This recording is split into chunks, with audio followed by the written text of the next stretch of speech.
अस्सलाम वालेकुम। प्रोग्राम सहाफ़ी में मतीउल्लाह जान। मेरे आज मेहमान Abdul Qayyum Siddiqui, senior court reporter और तजज़ियाकार, उनके साथ किसी तारीफ़ के मोहताज नहीं जनाब एजाज़ सैयद। और हमें टेलीफोन लाइन पे बरतानिया से ज्वाइन किया है मोहतरमा जाहिदा जावेद असलम। हम आज 3 अहम ख़बरों पे बात करेंगे। सबसे पहले तो सुप्रीम कोर्ट में पहली बार ISI के एक साबिक़ सरबरा के ऊपर अख्तियारात के नाजायज़ इस्तेमाल का इल्ज़ाम लगा है।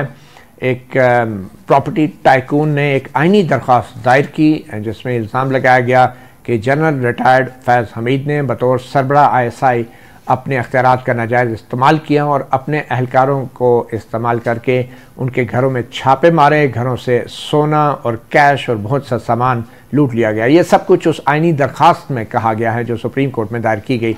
मगर आपको बताते चलें कि सुप्रीम कोर्ट ने ये दरख्वास्त निपटा दी है, इस पर मज़ीद कोई कार्रवाई नहीं की और कहा है कि जो दरख्वास्त गुजार हैं वो वज़ारत दिफा में जा सकते हैं, FIA के पास जा सकते हैं, पुलिस के पास जा सकते हैं, दीगर कानूनी रास्ते वो अपना सकते हैं। बहरहाल ये अब हुक्म का हिस्सा बना दिया गया है और दरख्वास्त गुजार भी मुतमईन हैं कि अब इस हवाले से वो वज़ारत दिफा और दीगर फोरम पर भी जा सकते हैं। एक दूसरी खबर है फ़ौजी अदालतों के हवाले से जो सुप्रीम कोर्ट ने फ़ैसला दिया था। तो जो फ़ौज के शोहदा हैं उनके लवाकिन ने आज एक प्रेस कॉन्फ्रेंस में ये कहा है कि फ़ौजी अदालतों में सिविलियन ट्रायल को जो रोका गया था सुप्रीम कोर्ट के एक फ़ैसले में, अब उस फैसले के ख़िलाफ़ शोहदा के लवाकिन अपील करेंगे और ख़ुद फ़रीक बनेंगे। उनका ये कहना है कि 9 मई के वाक़यात में जो मुलज़मान मुलव्वस हैं उनका फ़ौजी अदालतों में ही ट्रायल होना चाहिए। तीसरी अहम खबर है कि सदर आरिफ अलवी ने एक ख़त लिखा है वज़ीर आज़म अनवार काकड़ को और कहा है कि PTI के लिए लेवल प्लेइंग फील्ड फराहम की जाए और कहा है कि ये शिकायत हैं कि उनके लिए इंतखाबी मुहिम चलाना मुश्किल हो रहा है। इसके साथ ही तहरीक इंसाफ की तरफ से भी एक मुज़ाकराती कमेटी तश्कील दे दी गई है जिसकी क़ियादत एक सीनियर वकील मारूफ कानूनदान अली ज़फ़र को सौंपी गई है। इस हवाले से भी हम बात करेंगे। सबसे पहले तो हम चलते हैं बरतानिया से, हमारे साथ मौजूद है मोहतरमा जाहिदा जावेद असलम जो कि टॉप सिटी की बुनियाद जिन्होंने रखी। ये इस्लामाबाद इंटरनेशनल एयरपोर्ट के करीब ही एक बहुत बड़ी एक स्कीम है, मगर अब ये उस रिहायशी स्कीम की मालकिन नहीं रही। और ये मामला क्या था क्योंकि अब जो मौजूदा मालिक हैं मोइज़ अहमद ख़ान, उन्होंने जनरल रिटायर्ड फैज़ हमीद के ख़िलाफ़ दरख्वास्त दायर की थी और बड़े संगीन इल्ज़ामात लगाए थे। तो हमने सोचा कि इस हवाले से मोइज़ अहमद ख़ान के ख़िलाफ़ भी काफ़ी इल्ज़ामात लगते रहे हैं माजी में। तो जाहिदा जावेद असलम, आप बताना चाहेंगी कि टॉप सिटी जो रिहायशी स्कीम है इसकी मिल्कियत आपके हाथों से निकल के मोइज़ अहमद ख़ान के पास कैसे गई और आज मोइज़ अहमद ख़ान सुप्रीम कोर्ट में पहुँच गए जनरल रिटायर्ड फैज़ हमीद के ख़िलाफ़ शिकायत लेकर? जी, अस्सलाम वालेकुम। सबसे पहले मैं सबको सलाम कहती हूँ। और ये मोइज़ ख़ान टॉप सिटी में एंटर हुए थे 2008 में मेरे छोटे भाई इफ्तिखार अली वकार की डेथ के बाद। क्योंकि भाई की डेथ के बाद मैं कुछ अर्सा पाकिस्तान रही थी, मुझे किसी पर्सन की ज़रूरत थी वहाँ जो वो लुक आफ्टर कर सके, क्योंकि मैं इंग्लैंड में मुकीम होती हूँ और मेरे बच्चे छोटे थे, मैं वहाँ पाकिस्तान में रह नहीं सकती थी। तो मोइज़ ख़ान को मैंने 25,000 रुपये माहाना की तनख्वाह पे मैंने रखा था। तो उसने फिर मुझसे एक और रिक्वेस्ट की कि अगर आप मुझे किसी गाड़ी का भी इंतज़ाम कर दें, तो रेंट की गाड़ी भी मैंने इंतज़ाम किया। उसकी भी तकरीबन 25,000 उसने बताया था, 25,000 रुपीज़ महीने का लगेगा। तो ये एक पैकेज में मैंने उसको रखा था 3-4 महीने के लिए। मैंने कहा अगर अच्छा काम करोगे तो फिर इसके बाद मैं पाकिस्तान चक्कर लगाऊंगी, फिर हम देखते हैं कि आगे क्या होता है। तो वो एज अ मुलाजिम मैंने उसको रखा था। लेकिन जैसे जैसे वो उसने ये देखा ये सिर्फ टॉप सिटी नहीं है, ये डायनिस एसोसिएट्स है जिसके अंदर मेरे 5 प्रोजेक्ट थे और top city was one of them. तो जब उसने देखी इतना बड़ा एसेट्स है, इतनी बड़ी कंपनी है और पीछे कोई देखने वाला नहीं, तो उसने फ्रॉड के साथ वो सारा कुछ हथियाया। वो रेवेन्यू डिपार्टमेंट रावलपिंडी के साथ मिलके उन्होंने फ्रॉड किया और रजिस्ट्रार फर्म में मेरी गैर मौजूदगी में जाके उन लोगों ने फ्रॉड सिग्नेचर वगैरह करके सब कुछ अपने नाम पे लगाया। ये आप कह रही हैं कि जाली सिग्नेचर, इस हवाले से मैं आपको एक जो टॉप सिटी के वकील हैं एडवोकेट शहरयार तारिक, मैं उनका मौक़िफ़ सुनाना चाहूँगा, फिर आप भी सुने और फिर आप क्या कहेंगी उनकी इस मौक़िफ़ के ऊपर, ये ज़रा सुन लें। अच्छा, ये भी इल्ज़ाम है एक, और आपने खातून का जिक्र भी किया कि आप वो खातून का भी ये दावा रहा है और वो दरख्वास्तें भी दायर करती रही हैं, आप मुकदमा ट्रायल कोर्ट में भी फेस करते रहे कि ये सारी अराज़ी जो है उनसे छीनी गई और आप लोगों ने इन्हें गलत तरीके से अपने नाम पे मुंतकिल किया इस अराज़ी को। तो वो इल्ज़ामात जो हैं अभी कहाँ तक पहुँचे हैं? देखिए, मैं तो थोड़ा केस सा था क्या? मैं आपको थोड़ा सा बैकड्रॉप बता देता हूँ उस केस का। देखें, अगर एलिज्ड एलिगेशन ये होता ना कि पाकिस्तान के किसी डिपार्टमेंट में हम ले गए ज़बरदस्ती और जाके हमने अंगूठे लगवा लिए, that was a separate thing. तमाम documents admittedly from the Bradford, जो आपका फॉरेन ऑफिस है, वो एम्बेसी है, उधर से आए, इधर आए, उनके रिलेटिव्स के नाम पर आए, and then the matter was transferred in our name. ठीक है जी मैडम, तमाम डॉक्यूमेंट बकौल एडवोकेट शहरियार तारिक के बाहर से आए और एम्बेसी से अटेस्ट होके आते रहे, तो इस पे जालसाजी कहाँ हुई? देखिए, जो मैंने कोर्ट में अपनी दरख्वास्त दी थी इंक्वायरी के लिए और एफआई के लिए भी, मैंने उनको बताया था, अपने सारे सर्कमस्टांसेस बताए थे कि वो जो डॉक्यूमेंट्स हैं, मेरी बहनें और मेरी फैमिली पाकिस्तान में थी, उसके नाम पे मुझे थ्रेट किया गया। और ये सारी चीज़ें एफआईए की रिपोर्ट अगर आप कहोगे तो मैं उसकी कॉपी आपको भेज दूंगी। वो मैं साकिब निसार के हुक्म पर वो जीआईटी बनाई गई, 1 महीने का उनको टाइम दिया गया, उसमें हर चीज क्लियर है। नहीं, बहनों के नाम पे कैसे थ्रेट किया गया? बहनों के नाम पे साइन करके डॉक्यूमेंट्स मैंने भेजे थे, लेकिन मेरे जहन में यह था कि रजिस्ट्रार फॉर्म जरूर मुझे कांटेक्ट करेगी, या जो मेरा बिजनेस पार्टनर है वो मुझे कांटेक्ट करेगा, वो मुझे पूछेंगे वहां मेरी मर्जी के बगैर या मेरी मौजूदगी के बगैर या मेरे इल्म के बगैर वो लोग वहां कोई रद्दोबदल नहीं कर सकते। तो ये सब कुछ मेरी गैर मौजूदगी में। और लेकिन आपने दस्तखत करके क्या भेजा? दस्तखत करके फर्स्ट टाइम उसने पावर ऑफ अटर्नी ली थी। उसने कहा था कि अगर आप मुझे पावर ऑफ अटर्नी नहीं भेजेंगी तो जो आपकी फैमिली है उसको किडनैप कर लिया जाएगा, क्योंकि उसका एमक्यूएम के साथ अलग था, आज से 15 साल 20 साल पहले। अच्छा। आपको पता है एमक्यूएम कितने पावर में थी। तो आपने दबाव में आके आपने दबाव में आके धमकी लगाई, मगर जो दरख्वास्तें आपने एफआईए के बारे में दी थी, अब हम सुनते हैं advocate Shahryar Tariq top city के वकील आपकी एफआईए और दीगर पुलिस को दी गई दरख्वास्तों के बारे में क्या कहते हैं।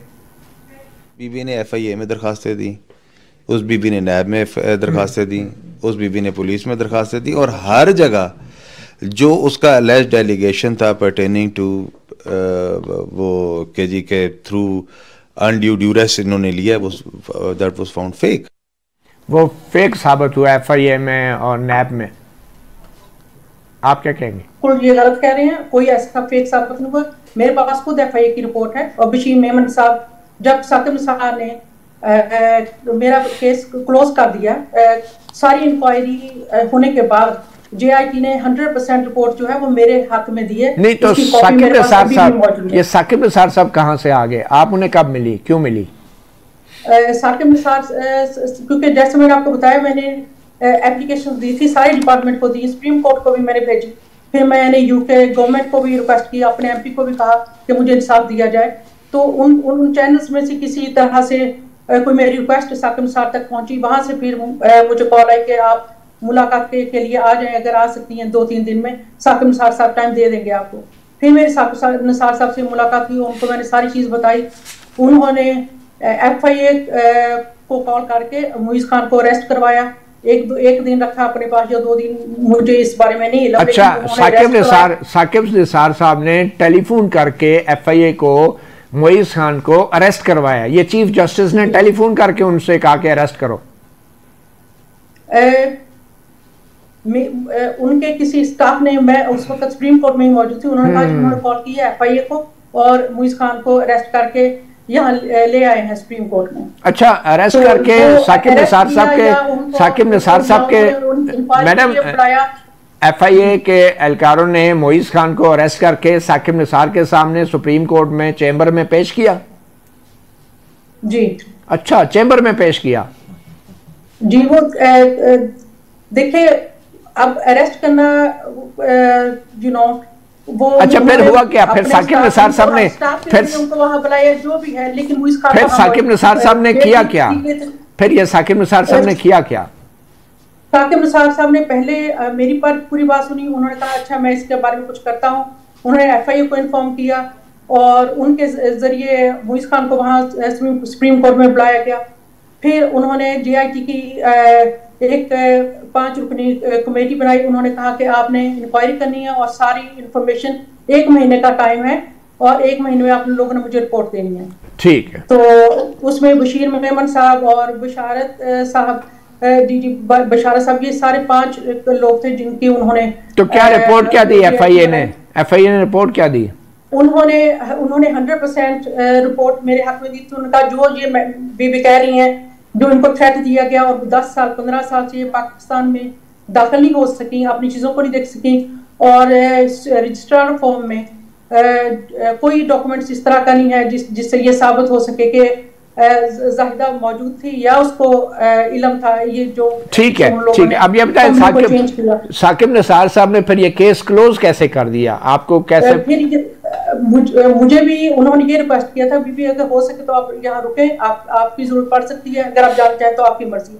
लेकिन मैं वो 1 महीना पाकिस्तान में रही और ये सारी रिपोर्ट 100% मेरे हक में हुई और FIA के जो स्टाफ नहीं, तो फिर साकिब निसार साहब ने साकिब निसार साहब ने 17 जनवरी 2019 में मेरे केस को क्लोज कर दिया। मेरे सुनने में आया था कि उसके दामाद ने मुइज़ खान से 21 करोड़ लिया है। किसके? ये देखिए, ये तो आप इल्जाम लगा रही है ना, इस इल्जाम को हम वो नहीं कर सकते, इसका कोई सबूत होना चाहिए ना। मैं इल्जाम नहीं लगा रही, जो मैंने सुना, जो वहां के लोगों ने मुझे कहा। देखिए, सुनी सुनाई बातें तो खैर मेरे पास डॉक्यूमेंट्स नहीं है। अच्छा। मेरे पास डॉक्यूमेंट्स नहीं है, लेकिन कोई अगर एक पर्सन JIT बनाता है और वो इंक्वायरी भी खुद करवाता है और रिपोर्ट भी 100% उस पर्सन के हाथ में आती है और बंदे को गिरफ्तार करवा के गिरफ्तार भी करवाता है टेलीफोन करके और चैम्बर में भी बुलवा लेता है। फिर आप मुझसे ज्यादा समझदार हैं, आप लोगों का इस बात का एक्सपीरियंस है। आप मुझे बताएं किस बिना पे मेरी फाइल क्लोज हो? अगर वो इंटरेस्ट नहीं था या मेरी एप्लीकेशन एक्सेप्टेबल नहीं थी तो मुझे फर्स्ट प्लेस पे क्यों? अच्छा, आपको उस केस के ऑर्डर की कॉपी नहीं मिली जो साकिब निसार ने ऑर्डर किया फाइनल? जी नहीं, उन्होंने एक डॉक्यूमेंट है, उन्होंने जब मैं गई अपना उनसे लेने के लिए जो भी उनका डिसीजन था, तो उन्होंने सिर्फ एक डॉक्यूमेंट पे उन्होंने साइन किए थे कि इस केस को क्लोज कर दिया जाए। क्लोज कर दिया जाए। बहुत शुक्रिया, बहुत शुक्रिया, बहुत शुक्रिया ज़ाहिदा जावेद असलम। करीम सिद्दीकी साहब, ये क्या होता रहा है? एक जज सुप्रीम कोर्ट का चैम्बर में टेलीफोन करके लोगों को गिरफ्तार करवा के बुलवाता है और केस सुनता है और फिर केस क्लोज कर दिया जाता है। आज सुप्रीम कोर्ट में क्या हुआ? ये director general human rights cell जो कि इब्तदाई तफ्तीश करता है, हक़ाइक़ इकट्ठे करता है, उसने क्या बयान दिया है सुप्रीम कोर्ट में? उन्होंने रिपोर्ट पेश की है कि जो भी हुआ था इस सारी सूरत हाल के अंदर जो प्रोसीडिंग्स हुई हैं वो उन्होंने अदालत के सामने रखी और उस हवाले से कोई शायद ऑर्डर भी था जो वो भी रखा। और ये इसी केस के हवाले से? इसी केस के हवाले से ये। अच्छा, साकिब निसार साहब की हियरिंग, साकिब निसार साहब की हियरिंग के हवाले से, और अदालत को बताया गया कि ये कैसे हुई है। उस पर चीफ जस्टिस जब ये फैक्ट सारे देखे जा रहे थे और उसमें कहा कि फ़लाँ थे फ़लाँ है, तो फिर जब ये मामला यहाँ पहुँचा तो चीफ जस्टिस ने कहा, तो फिर उसके बाद चीफ जस्टिस भी इसमें शामिल हो गए, ऑनरेबल साकिब निसार भी इसमें शामिल हो गए। और वो कैसे? वो ये HR सेल की जो रिपोर्ट थी उसके मुताबिक। और फिर अदालत ने जो है वो पूछा वकला से कि जनाब ऐसा ऑर्डर जो कि चैम्बर में जुडिशल ऑर्डर दिया जाए उसकी क्या कानूनी हैसियत है? उस पर एडिशनल अटॉर्नी जनरल वहाँ मौजूद फारूक एच नाइक और सलमान असलम भट्ट जो बैरिया टाउन की तरफ से पेश हो रहे थे, वो उनसे पूछा, ये लीगल माइंड्स हैं बड़े, और उन्होंने कैटेगोरिकली कहा कि जनाब ये तो इसकी कोई कानूनी हैसियत नहीं है। और अदालत ने फिर जो है वो अपने इस ऑर्डर के अंदर लिखवाया कि इसकी कोई कानूनी हैसियत नहीं है, अदालत इन वकला से इत्तफाक करती है। और फिर मामला जो है वो नहीं, लेकिन वो रिकॉर्ड के बारे में क्या किया? 2-3 साल का जो रिकॉर्ड है HR सेल का, उसका क्या हुआ? रिकॉर्ड तो सुप्रीम कोर्ट के पास ही है ना। नहीं, वो कह रहे हैं कि वो तल्फ कर दिया गया साकिब निसार के हुक्म पे बहुत सा रिकॉर्ड, या सिर्फ इस केस का फाइल? कुछ ऐसा रिकॉर्ड, ये बातें सामने आई हैं कि जो है वो HR सेल के कुछ रिकॉर्ड या तल्फ हो गया है या गायब हो गया है। DG HR सेल ने आज सुप्रीम कोर्ट में बताया है। ये इस तरह की इंफॉर्मेशन भी आई है। ये बड़ी अजीब बात है। एक छोटी सी ब्रेक लेते हैं। मैडम जाहिदा जावेद असलम हमारे साथ हैं, वो कुछ मजीद भी कहना चाह रही हैं, बताना चाह रही हैं, एक छोटी सी ब्रेक के बाद। Welcome back. सहाफ़ी प्रोग्राम में मज़ीद संगीन इल्ज़ामात साबिक़ चीफ जस्टिस साकिब निसार के किरदार के हवाले से भी अब मज़ीद सवाल उठ रहे हैं। आज DG ह्यूमन राइट्स सेल ने सुप्रीम कोर्ट में बताया कि साबिक़ चीफ जस्टिस रिटायरमेंट से चंद दिन पहले उन्होंने 3,98,000 जो शिकायत थी जो ह्यूमन राइट्स सेल के सुप्रीम कोर्ट में वसूल हुई थी, उनका रिकॉर्ड तबाह किया, ख़त्म करने का हुक्म दिया। 3,98,000 ऐसा क्यों किया गया? और हमारे साथ जो UK से जाहिदा जावेद असलम मौजूद हैं, उनका ये कहना है कि वो UK से यहाँ आई, चीफ जस्टिस साकिब निसार ने उनका केस टेकअप किया और जो टॉप सिटी के मालिक हैं FIA के ज़रिए टेलीफोन पर उनको गिरफ्तार करने का हुक्म दिया और फिर बाद में केस क्लोज कर दिया और सब कुछ चैम्बर में हुआ, खुली अदालत में नहीं हुआ। जी मैडम जाहिदा जावेद असलम, आप मज़ीद क्या कहना चाहेंगी? ये जो आपने सुन लिया कि सारा रिकॉर्ड तो ज़ाहिर कर दिया साकिब निसार ने जाने से पहले। देखिए, सारा रिकॉर्ड साकिब निसार ने जाहिर किया ना। मेरे जो रिकॉर्ड है वो तो उन्होंने JIT बनाई थी 5 पर्सन के ऊपर, तो वो तो मेरा रिकॉर्ड तो FIA के पास भी है, ठीक है, और मेरे पास खुद भी उसकी रिपोर्ट मौजूद है और मेरी रिपोर्ट 100% मेरे हक में हुई थी। दोनों JIT बनाई, साकिब निसार के हुक्म पे बनी, वो 100% मेरे हक में हुई। जो मैंने कहा और आज तक कह रही हूँ, खुद FIA के पूरे स्टाफ ने वो साबित किया, इंक्वायरी की है 1-2 दिन में उन्होंने। तो फिर आप साबिक चीफ जस्टिस नहीं, साबिक चीफ जस्टिस पे इतना संगीन इल्जाम तो आपने लगा दिया, लेकिन इसका कुछ ना कुछ तो होना चाहिए ना, कोई सबूत। और दूसरा ये भी साकिब निसार साहब के सामने जब आप पेश हुई तो उनकी तरफ से क्या कहा, आपने क्या कहा? उन्होंने मुझे 20 मिनट या आधा घंटे का टाइम दिया कि आप जो कुछ कहना चाहती है मैं उनको सब कुछ बताऊं। तो मैं अपने राइट फ्रॉम द भाई की डेथ के बाद जब मैंने मुइज़ खान को ये प्रोजेक्ट दिया एज अ मैनेजर उसको हैंडल करने के लिए, उसके बाद आज तक जो कुछ भी हुआ, यहाँ तक मैं अपने मुल्क में एंट्री नहीं कर सकी 10-15 साल, सारी बात उनको बताई, सब कुछ बताया। उन्होंने कहा जी अभी भी आप साथ वाले कमरे में चली जाएं, वहाँ अभी थोड़ा बैठे, हम फिर आपको बुलाते हैं।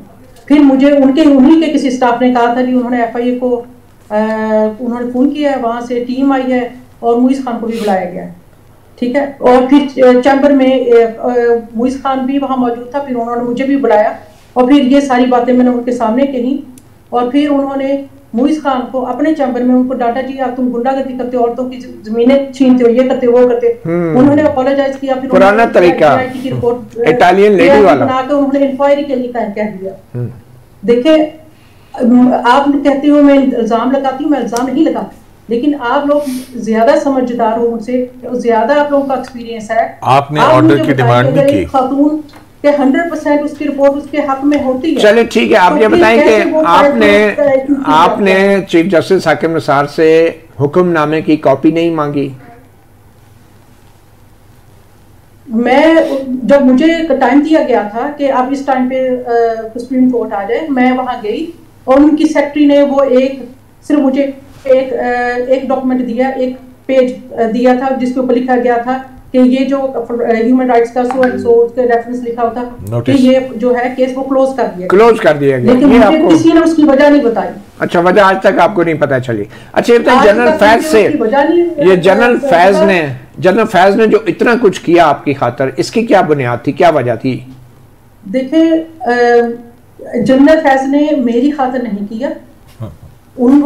मेरी जब मेरे साथ कांटेक्ट हुआ उस वक्त मुइज़ ऑलरेडी अरेस्ट हो चुका था और उसके लोग ऑलरेडी अरेस्ट हो चुके थे और मुझे ये बताया गया था, फोन पर ही किसी ने मुझे कांटेक्ट किया तो उन्हीं के किसी डिपार्टमेंट ने, ऑब्वियसली वो लोग नाम तो नहीं बताते, उन्होंने कहा था जी हम आप लोग आपको 2 साल से ढूंढ रहे हैं क्योंकि आप टॉप सिटी की मालिक हैं और हमें आपका कुछ अता पता नहीं था।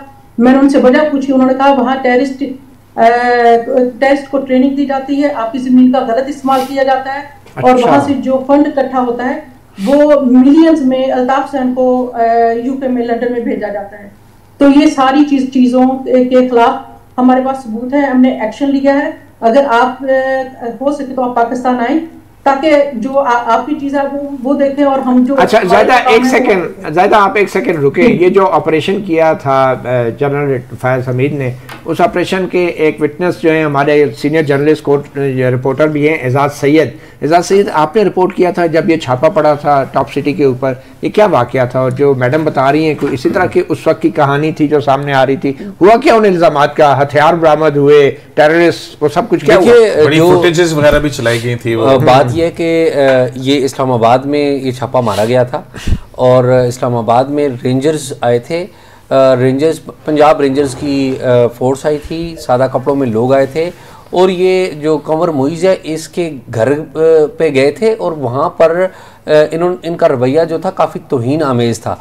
बल्कि कंवर मुइज़ का एक जो भाई है उसको तशद्दुद का निशाना बनाया गया था पूरी फैमिली के सामने। और जहाँ तक मेरी इतलात है कि वो जो भाई उनका है वो अभी भी वो जो ट्रॉमा था उससे अभी आज तक वो शायद वो बाहर नहीं निकल सका। वो दरख्वास्त में भी लिखा है। और दूसरी बात यह है कि ये जो मोहतरमा का कंवर मुइज़ के साथ कोई तनाज़ा है, ये बिल्कुल ऐसा ही होगा जैसे ये कह रही हैं, मुझे नहीं पता इसका। लेकिन उस वक्त जो मीडिया में जो पिक्चर पेंट करने की कोशिश की गई थी, मीडिया में ये पिक्चर पेंट करने की कोशिश की थी कि हमने जो दहशत गर्दों को तरबियत देने की फैसिलिटी को पकड़ा है और यहाँ से जो इस हाउसिंग सोसाइटी से जो पैसे इकट्ठे करके MKM को दिए जाते थे दहशत गर्दी की कार्रवाइयों के लिए, तो ये उस वक्त मीडिया में पेश किया गया था। सारे मुकदमात का क्या हुआ? कुछ भी नहीं हुआ, कुछ भी नहीं हुआ। जो उस वक्त मीडिया में दिखाया गया था सच भी वही था जो मेरे इल्म में था। अच्छा, उन्होंने मेरे लिए नहीं किया क्योंकि आर्मी का काम नहीं है जमीनों के कब्जे दिलाना और किसी खातून को इंसाफ दिलाना, ये उनका काम नहीं है। लेकिन इसमें एक और चीज जो है, एक पहलू जो है ना, टेररिस्ट होने के बिना पे वो लोग पकड़े गए। चलें ठीक है, वो तो पकड़े गए लेकिन कुछ सबूत नहीं मिला, ये भी साबित नहीं हुआ, तो वजह कुछ और थी। एक वकील की मैं आपको बात सुनाता हूँ जो उन्होंने जो आपका हवाला दिया कि आपको किस तरह यूके से यहाँ बुलाया गया था। ये एक आखिरी मैं अली प्रोड्यूसर से कहूँगा कि वो शॉर्ट सुना दें जो रह गई है। जिस दिन हमें अरेस्ट किया गया तो जब इनसे सारा कुछ नहीं हो सका तो 17 तारीख को हमारे पर FIR हुई, 17 को। 18 तारीख को उनको पाकिस्तान बुलाया गया जनरल फैज साहब ने, and she was given the status of a state minister. सारा कुछ हमारी मिनिस्ट्रीज के अंदर है। बुला के तो तब that was the first time she filed a suit against us in Islamabad. लेकिन अल्लाह का शुक्र है, हमें जुडिशरी के ऊपर पूरा एतमाद है and we are thankful to the judiciary कि उन्होंने जब फाइल किया तो सबसे पहले ऑनरेबल सिविल जज हमारे जो लर्नड सिविल जज इस्लामाबाद के, उन्होंने उनका टर्न डाउन किया।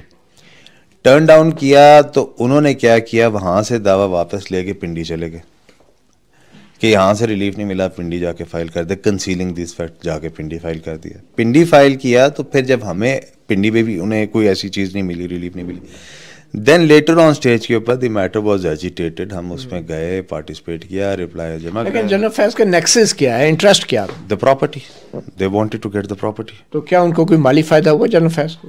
देखिए कोशिश तो उन्होंने इतनी की कि जितनी, यानी आपके सामने एक बंदे का ससुर तक फोत हो गया इस पूरे उसमें, ठीक है, उसका brother in law till today he is on made. आपने सुना मैडम, आपको मिनिस्टर ऑफ स्टेट का प्रोटोकॉल दिया गया, जनरल फैज ने आपको पाकिस्तान बुलाया। मैं पिछले 20 मिनट से आपसे 1 मिनट मांग रही हूँ जी। आज मुइज़ खान के वकील, मुझे उनका नाम नहीं पता लेकिन मेरे पास वो सारी इंफॉर्मेशन पहुंची है। आज उन्होंने सुप्रीम कोर्ट में कहा जाहिदा जुबैद असलम का इंतकाल हो चुका है। अगर वो लोग ये झूठ बोल सकते हैं और कितने झूठ बोलेंगे, मैं आप लोग के सामने जिंदा मौजूद हूँ और मैं आज प्रोग्राम में आई इसीलिए हूँ। मैं सोशल मीडिया से, प्रोग्राम से, इन चीज़ों से मैं इन चीज़ों को ज्वाइन नहीं करती हूँ। तो आपको मिनिस्टर ऑफ स्टेट का प्रोटोकॉल नहीं दिया गया? अगर वो लोग ये झूठ बोल सकते हैं और मुइज़ और उसके लोग कितना झूठ बोलते हैं। एक जिंदा खातून को आज ही, ये कोई मैं 1-2 महीने या 2 साल पुरानी बात नहीं कर रही, आज की बात कर रही हूँ, कुछ घंटे पहले मुझे उन्होंने डेड करार दे दिया कि मैं मेरा चले ये तो हो गया। अब ये बताएं कि क्या जनरल फैज ने, क्या आपकी जनरल फैज से मुलाकात हुई? जी बिल्कुल हुई मेरी। क्या कहा मुलाकात में, क्या बात हुई?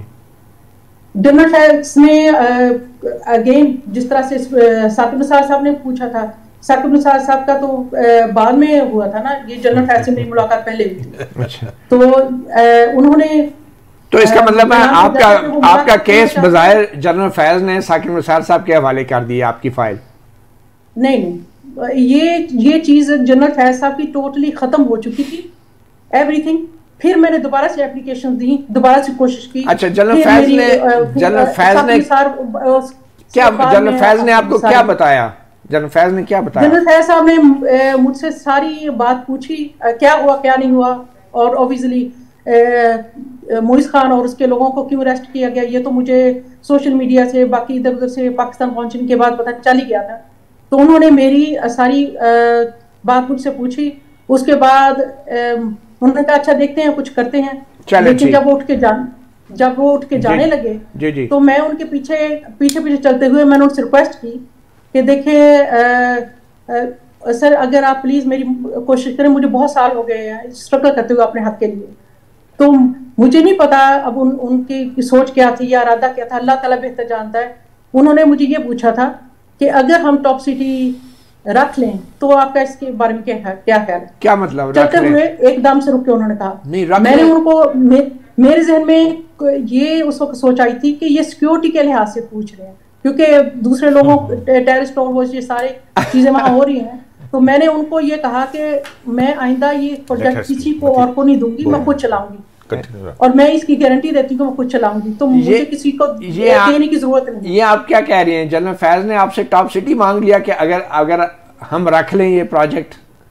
देखिए, मैं ये नहीं कहती उन्होंने मांग लिया। अब वो अपने सिक्योरिटी के लिहाज से बात कर रहे थे या उनकी कोई और सोच थी, मुझे इस बारे में नहीं पता। उन्होंने ये मुझे कहा था, इनकी बात सुन के तो ऐसा लगता है कि इनकी दरख्वास्त को बुनियाद बना के और फिर जो है टॉप सिटी के ऊपर प्रॉपर्टी, जैसा कि वो लॉयर कह रहे थे, वो मुतमईन नज़र था उसका, और उसमें फिर इनके जो भाई हैं नजफ हमीद, उनकी मुलाकात, और फिर ये वाली बात। अब ये देखें कि पहले जनरल फैज से मुलाकात होती है, फिर उसके बाद HR सेल की दरख्वास्त के तौर पे बुलाया जाता है इनको, और फिर उसके बाद जो है ये मामलात होते हैं। साकिब निसार और जनरल फैज बड़े कोऑर्डिनेशन में, कलीमुल्लाह समीउल्लाह मादरत के साथ, वो हमारे नेशनल हीरो हैं। हाँ। मतलब मैं हॉकी की बात कर रहा हूँ। तो वो जो है बॉल इन दोनों के दरमियान में घूमती रही और वहां से इनको आउट कर दिया गया। एजाज, आप इस सारे मामले को कैसे देख रहे हैं कि क्या ये टॉप सिटी का जो मामला है, इसका वो सिक्योरिटी की जो खबरें आप भी चलाते रहे होंगे, आपने भी चलाई, जारी बात है मीडिया पे चली,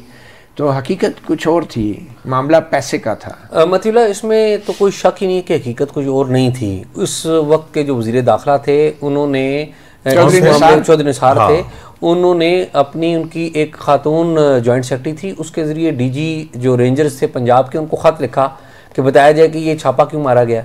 DG रेंजर्स पंजाब ने वजारत दाखिला को जवाब नहीं दिया, हालांकि इंतज़ामी तौर पर वजारत दाखिला के मातहत इदारा है वो।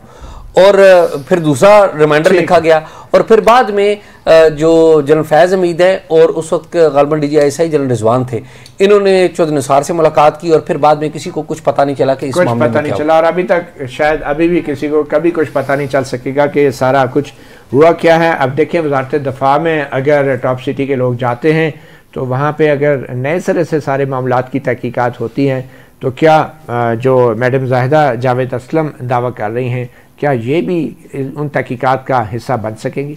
एक छोटी सी ब्रेक लेते हैं, ब्रेक के बाद बात करेंगे एजाज सैयद और कयूम सदीकी से। शोधा के लवाकिन फ़ौजी अदालतों में सिविलियन ट्रायल का मुतालबा कर रहे हैं और सुप्रीम कोर्ट के फैसले के खिलाफ अपील में जाने की बात कर रहे हैं। Welcome back. शोधा के लवाकिन सुप्रीम कोर्ट के फ़ौजी अदालतों के खिलाफ फैसले पर अपील में जाने का कह रहे हैं, सुनिए वो क्या कहते हैं। कुलभूषण यादव केस है, इसकी हसासियत को मद्देनजर रखते हुए ऑफिशियल सीक्रेट एक्ट को हर सूरत बहाल किया जाए। हम मायूस हैं कि आज ये हमें इस एक्ट का सामना पड़ रहा है। आप नजरसानी करें। मिलिट्री कोर्स को बंद करके बलवाइयों और इंतशार फैलाने वालों को और उनके सुलझकारों को खुला छोड़ने का इरादा किया है।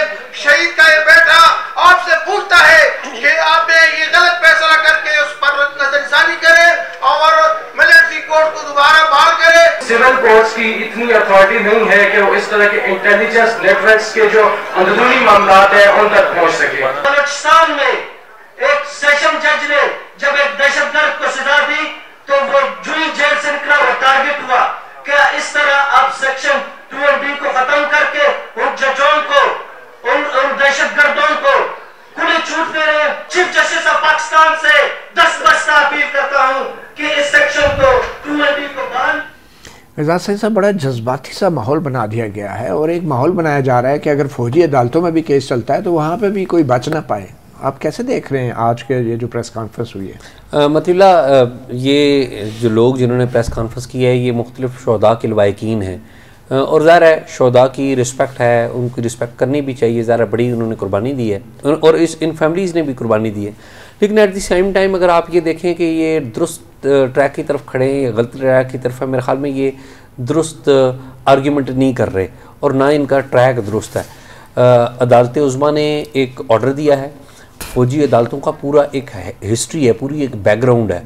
आपको पता है कि फ़ौजी अदालतों में जब भी कोई केस हो जाता है, पर्टिकुलरली सिविलियंस के वाले से मैं बात कर रहा हूँ, तो उसकी जो अपीलें हैं वो सिविल कोर्टें भी आपकी नहीं सुनती। अब इस सारे मामले में क्या है कि जो सिविलियंस थे उन्होंने जो फ़ौजी इंस्टॉलेशंस हैं उनके ऊपर हमले किए हैं या वहाँ पर जलाओ गिराव किया और वो उन जो सिविलियंस हैं उनका ताल्लुक एक सियासी जमात से है, वो एक प्रोटेस्ट कर रहे हैं। ठीक है, उनके प्रोटेस्ट का अंदाज़ गलत है, ये कोई अच्छा अंदाज़ नहीं था, वायलेंस कोई अच्छा अंदाज़ नहीं है। अब ये क्या कहते हैं, इसमें फ़ौज पूरी एक फ्रीक नज़र आ रही है कि जिनकी इंस्टॉलेशंस के ऊपर ये बलवा हुआ है, जलाओ गिराव हुआ, गलत हुआ है, ये नहीं होना चाहिए था। अब इन्हीं सिविलियंस को आप उन्हीं की अदालतों में दे दें तो इसका मतलब क्या है? इसका मतलब ये है कि जो प्रोसेस, जुडिशल प्रोसेस या इंसाफ होता हुआ आपको दिखाई नहीं दिया जाएगा। न्यूट्रल प्लेस कौन सी है? न्यूट्रल प्लेस है हमारी अदालतें, हमारी सिविल अदालतें, और अल्टीमेटली अपील भी सिविल अदालत। अपील भी सिविल। अच्छा, क्विकली मुझे ये बताएं कि ये अपील का राइट तो है, हुकूमत अपील दायर कर रही है इस फैसले के खिलाफ कि सिविलियन ट्रायल नहीं हो सकता फौजी अदालत में? सुन तो रहे हैं और कहा भी जा रहा है कि हुकूमत की तरफ से शायद 2-4 दिन के अंदर जो है वो इसमें अपील दाखिल कर दीजिए। तकरीबन 15 दिन तो हो गए हैं उस फैसले को आए हुए, 30 डेज़ का वैसे टाइम होता है। सुनने में तो ये आ रहा है कि वैसे भी मेरा ख्याल शायद हुकूमत की तरफ से बाज़ाब्ता तौर पर कहा भी गया था कि इस फैसले के हवाले से हमारी अपील जो है वो हम दाखिल करेंगे उसमें। शायद प्राइम मिनिस्टर की तरफ से भी ये मौका आया था। ठीक, तो वो अपील शायद दाखिल हो रही है। ठीक है, बहुत शुक्रिया अब्दुल करीम सिद्दीकी, एजाज सैयद और हमें मोहतरमा ज़्यादा जावेद असलम ने भी ज्वाइन किया। अदालतें फ़ौजी हों या सिविल, मगर दुआ यही है और उम्मीद यही है कि कम से कम इन अदालतों में साबिक़ चीफ जस्टिस साकिब निसार जैसे मुअज़्ज़ज़ जज शामिल ना हों।